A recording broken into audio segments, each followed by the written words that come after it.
Welcome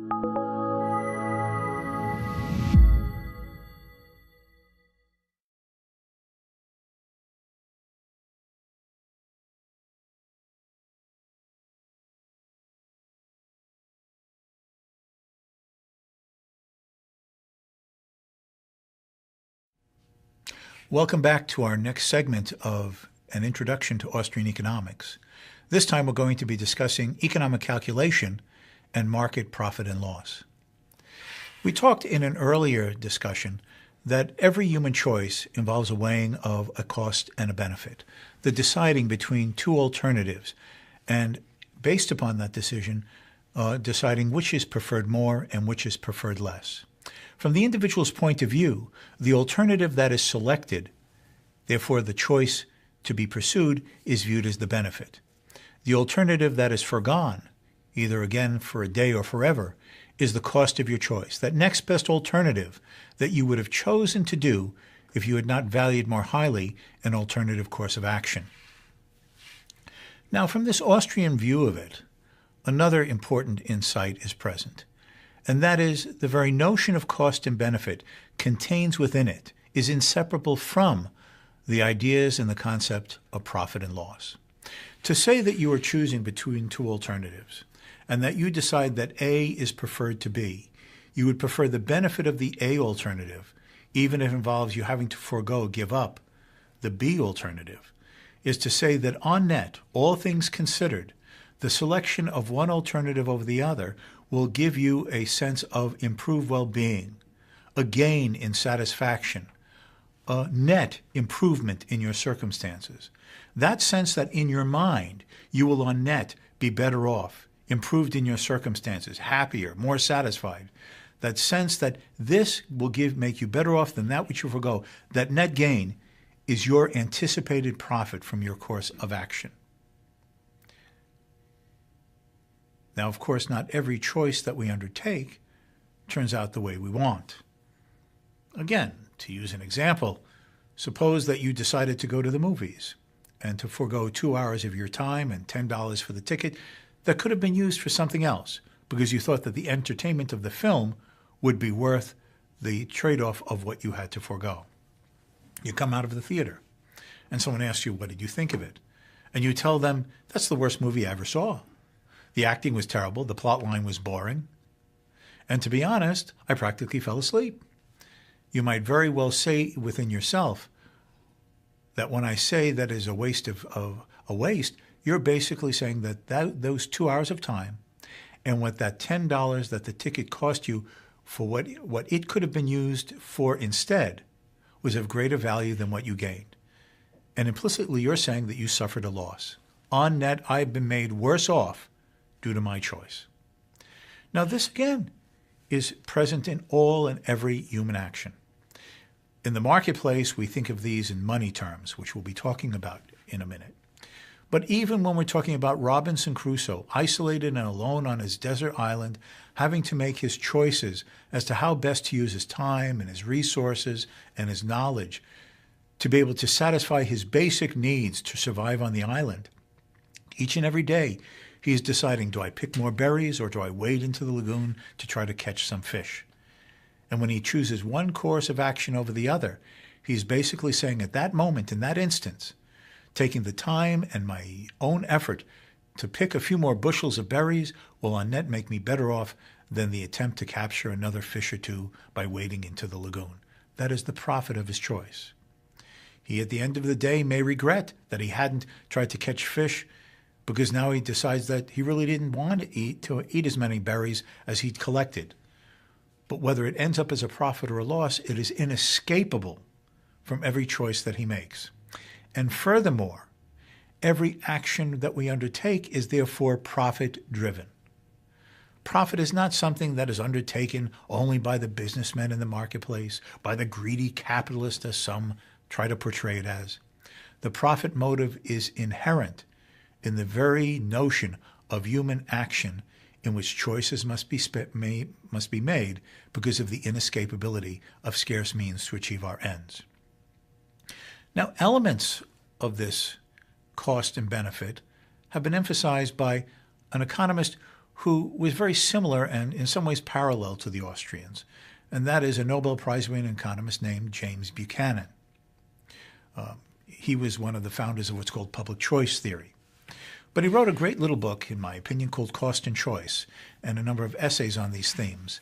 And he pointed out that the following elements can never be escaped from the idea of the notion of human cost in decision-making. First, cost is subjective. It's within yourself. It's your evaluation of what you think something is worth. Second, cost is based upon anticipations. The actions of the past are gone. No matter how much we wish we could sort of kick ourselves in the behind and relive our circumstances or go back and rewrite the pages of our own personal history, the only chapters that are still open to us are the ones that are ahead, not behind us. The only choices in which we have to weigh costs are the options that are still before us and not that are closed from behind. Third, costs can never be realized, as he says, because of the fact that choice is made. I mentioned this in an earlier presentation, and that is when you step at the crossroads and you decide to go down one path as opposed to the other.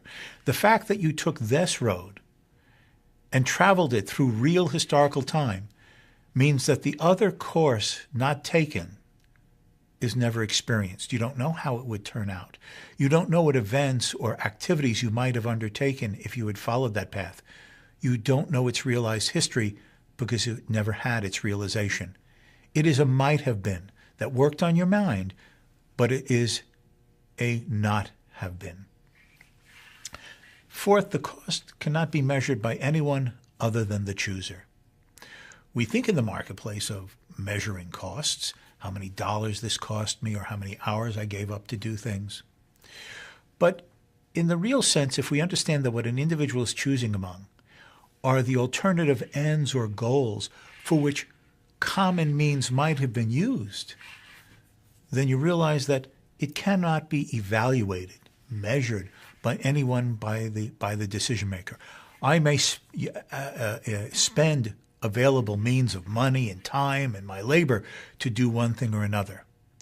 But the significance, the importance, the relevance of the cost before me or the cost that I forgo can never be known by anyone else but me, because it has only existed as an alternative, an end, a course of action foregone in my mind, and therefore can finally be borne by no one but me.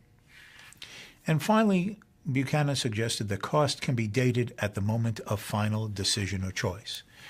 It is when I'm at the crossroads and I make the decisive decision to go to the left instead of the right, or the right instead of the left. And if you will, the Rubicon is crossed, the die has been cast, that the choice is born. When you have foregone and, in a sense, co-opted the ability to do the alternative. Now, all of this, these meanings of costs and benefits of profit and loss, are only known, therefore, to the weighing, evaluating, and choosing individual who is facing alternatives.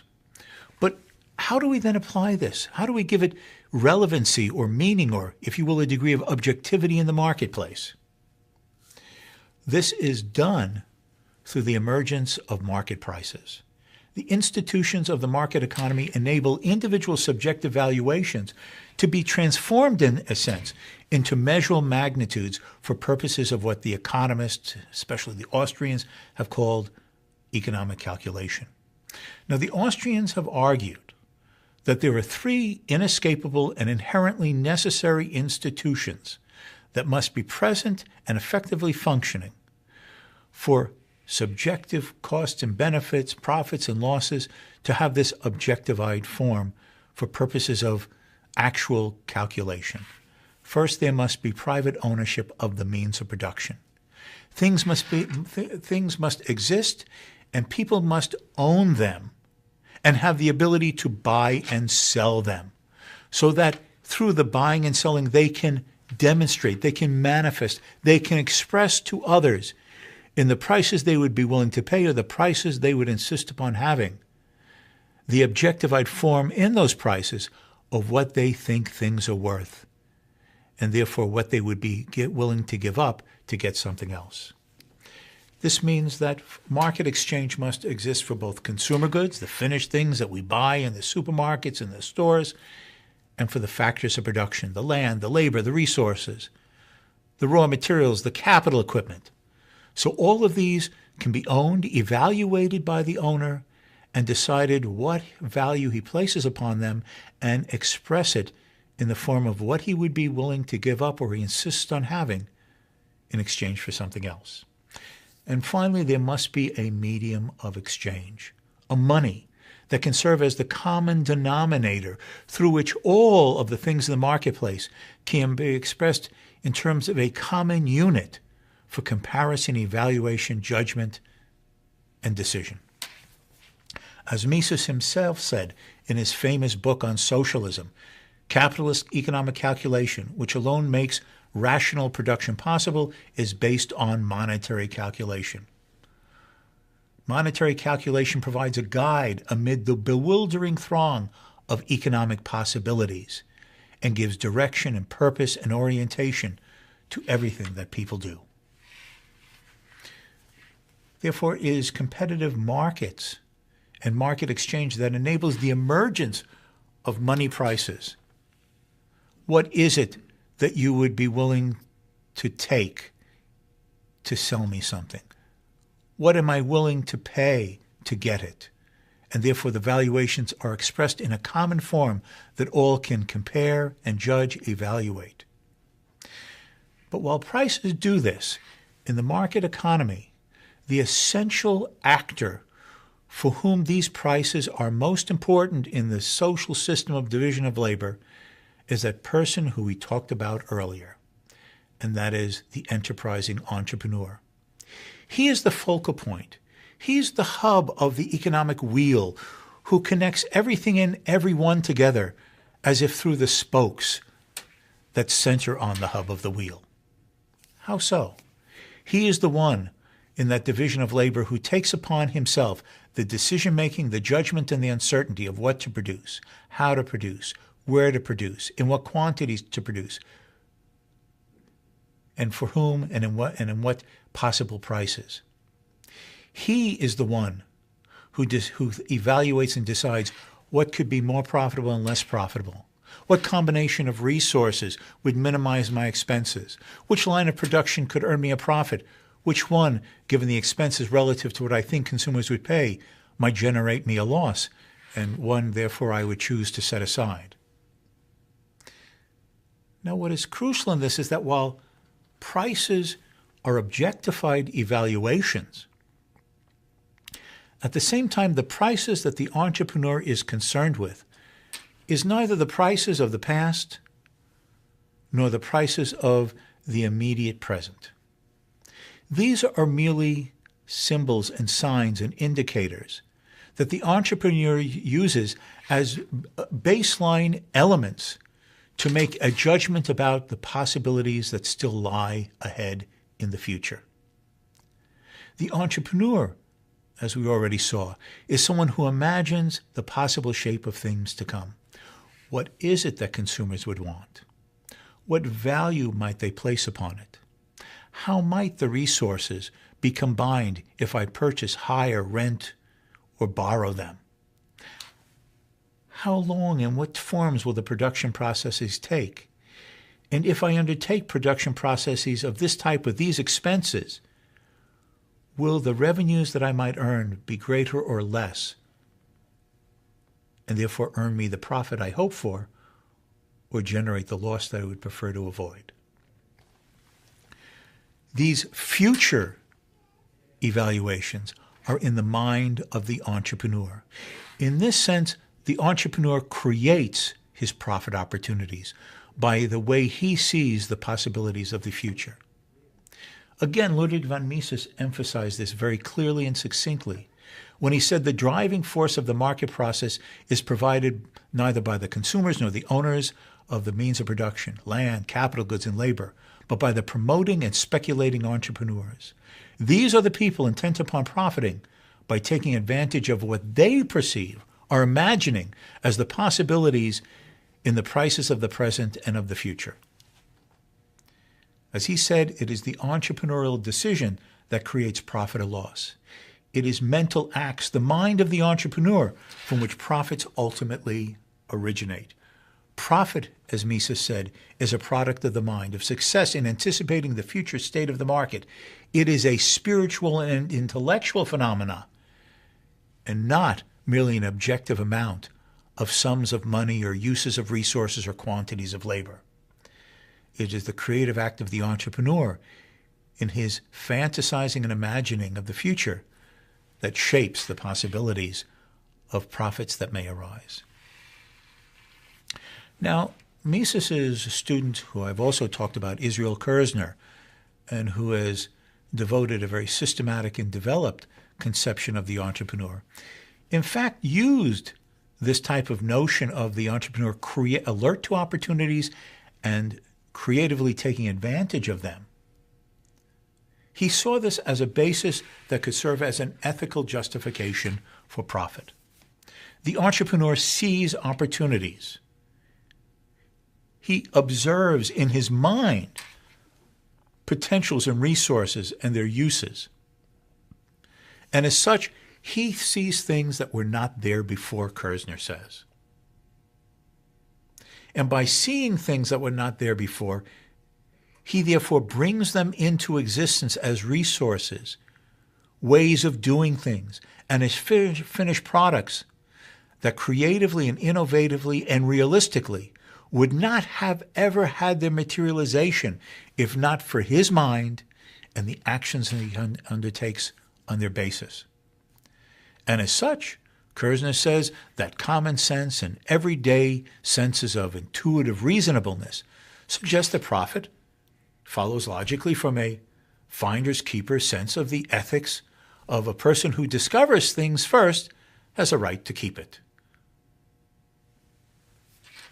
As he said, we argue that profits grasped by the entrepreneur are in the nature of an unowned, unperceived object, first discovered by an alert pioneer, who in the view of many becomes the legitimate private owner of that which he has discovered on the basis of this finder's keeper's ethics. This is what enables the entrepreneur to do what he does.